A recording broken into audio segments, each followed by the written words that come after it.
आज की इस वीडियो में हम जानेंगे परिवहन के बारे में। ठीक है। परिवहन में हमको पढ़ना है एक तो मानव में परिवहन, ठीक है, यानी कि मानव में रक्त परिसंचरण तंत्र, और एक पढ़ना है पादप में। ठीक है। एक तो परिवहन में देखो ये चैप्टर जो कि क्लास 10th का बायोलॉजी का चैप्टर क्लास 3 है। ठीक है। इसमें एक पढ़ना है कुछ पौधों में परिवहन, पौधों में परिवहन। ठीक है। और फिर एक पढ़ना कुछ मानव में रक्त परिसंचरण तंत्र, रक्त परिसंचरण तंत्र। ठीक है। तो ये दो टॉपिक जो कि हमको परिवहन में पढ़ना है। ठीक है।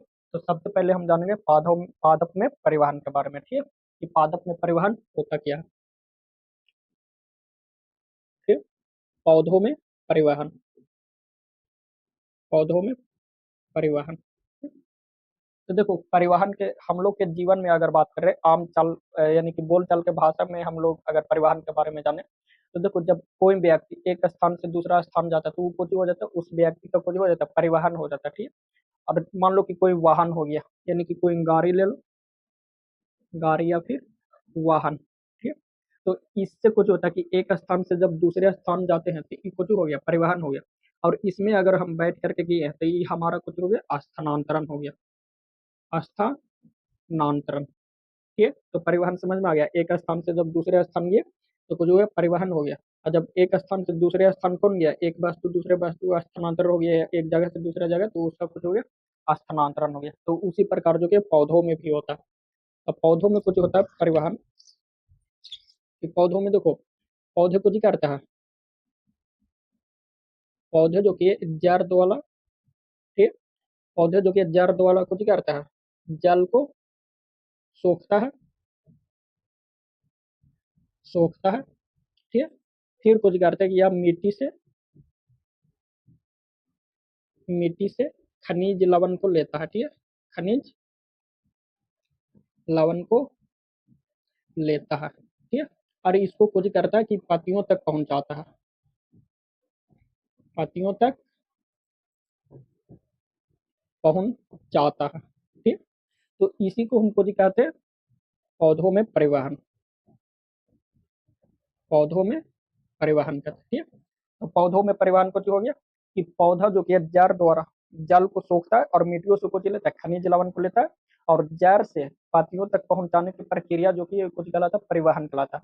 और यह परिवहन कौन करता है, तो जाइलम करता है। ठीक है। जाइलम। ठीक है। ये जैसे एगो क्वेश्चन भी पूछता कि जो कि पौधों में खनिज लवण और जल का परिवहन कौन करता है, तो जाइलम करता है। ठीक है। और एक होता कुछ स्थानांतरण, स्थानांतरण समझना, स्थानांतरण।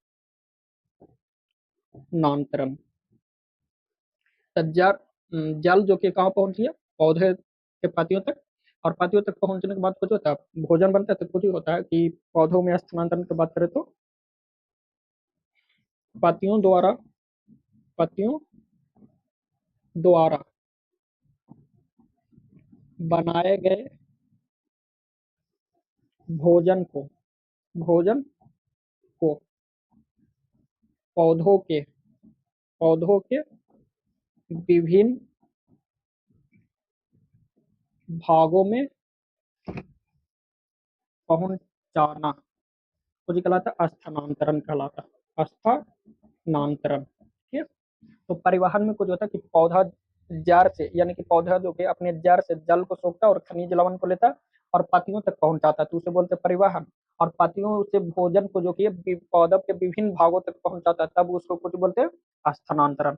और यह कुछ द्वारा होता है, यह होता है फ्लोएम द्वारा, फ्लोएम द्वारा। ठीक है। एजा से जो कि क्वेश्चन पूछता कि देखो पौधों में जो कि भोजन का परिवहन कौन करता है, तो फ्लोएम करता है। और जो कि है पौधों में जो कि जल और खनिज लवण का परिवहन कौन करता है, तो जाइलम करता है। ठीक है। इन दोनों में जो कि अंतर समझ में आ गया। अब जो कि हम पढ़ेंगे किसके बारे में, जाइलम और फ्लोएम के बारे में जो कि हम डिटेल से करेंगे। ठीक है। एक पट्टी जो कि हम जाइलम ले लेते हैं और एक पट्टी जो कि फ्लोएम ले लेते हैं। ठीक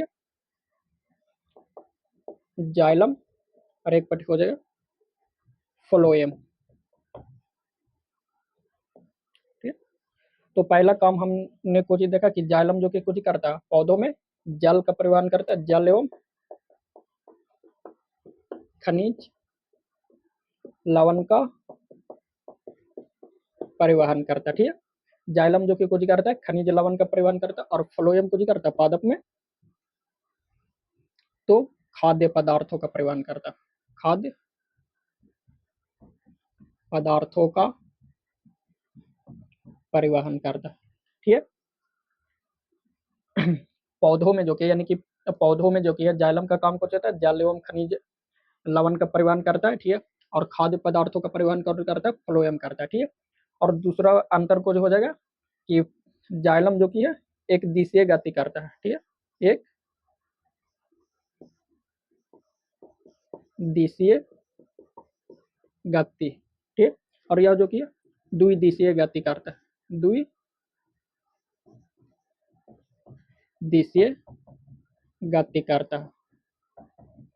यानी कि एक दिशीय और द्विदिशीय कुछ होता है, तो एक दिशीय में कुछ होता है कि जाइलम कुछ करता है कि जल से जड़ द्वारा जल को सोखता है, या जो कि कुछ करता है नीचे से ऊपर की ओर गति करता है। जड़ जो कि नीचे होता है तो नीचे से जल को सोखता है, और यह गति कहाँ करता है ऊपर की ओर, इसलिए इसको बोलते हैं कुछ एक दिशीय गति करता है। तो किधर से किधर की ओर गति करता है, तो नीचे से ऊपर की ओर, ठीक। और यह जो कि कहाँ करता है दोनों ओर गिरता है, दोनों ओर करता है, ठीक है। या जो कि कुछ करता है पादप के पत्तियों से कुछ करता है भोजन बनाता है, और भोजन बना के कुछ करता है उसको चारों पट्टी पहुंचाता है पादप में, ठीक है। यानी कि इसको बोल सकता है कि यह ऊपर से नीचे दोनों ओर गति करता है, ऊपर भी करता है और नीचे दोनों ओर गति करता है, और गति, ठीक। तीसरा अंतर कुछ हो जाए कि जाइलम का जो कि कोशिका होता है वो मृत होता है, जाइलम की कोशिका कुछ होते हैं कोशिका मृत होते हैं, ठीक है। और फ्लोएम की कोशिका कुछ होता है जीवित होती है, जीवित होती है, ठीक है। तो जाइलम में पहला अंतर कुछ होगा कि यह जल एवं खनिज लवणों का परिवहन करता है, और फ्लोएम में यह खाद्य पदार्थों का परिवहन करता है, ठीक है। और यह कुछ करता है एक दिशीय गति करता है, कहाँ से कहाँ, तो नीचे से ऊपर की ओर। अब ये कुछ करता है द्विदिशीय गति करता है, या फिर बोल सकता है बहुदिशीय गति करता है, ठीक है। किधर से किधर, तो नीचे से ऊपर की ओर गति करता है, ठीक है। और जो कि जाइलम की कोशिका कुछ होता है मृत होती है, और इसका कोशिका जो कि जीवित होती है, ठीक है। और एक अंतर कुछ होता है कि इसमें इसमें किसी प्रकार का ऊर्जा यानी एटीपी की आवश्यकता नहीं होती है, की आवश्यकता नहीं होती है, ठीक है। और इसमें जो कि है यानी कि स्थानांतरण में इसमें इसमें यानी कि स्थानांतरण होता है, तो क्या करता है फ्लोएम जो कि स्थानांतरण है ना करता है, तो यानी कि इसमें स्थानांतरण में ऊर्जा एटीपी की आवश्यकता होती है, आवश्यकता होती है, ठीक है। ये तो चार अंतर हो गया। पांचवा अंतर होता कुछ कि इसकी जो कि है इसकी भित्ति जो कि बहुत मोटी होती है, इसकी भित्ति यानी कि इसकी दीवार मोटी एवं लिग्निन युक्त होती है, लिग्निन युक्त होती है, जो पादप को कुछ करता है मजबूती प्रदान करता है, ठीक है। और इसका कुछ होता है यह जो कि लचीला होता है, लचीली होती है, ठीक है। या फिर बोल सकता है कि पतली होती है, ठीक है। ये अंतर हो गया इतना।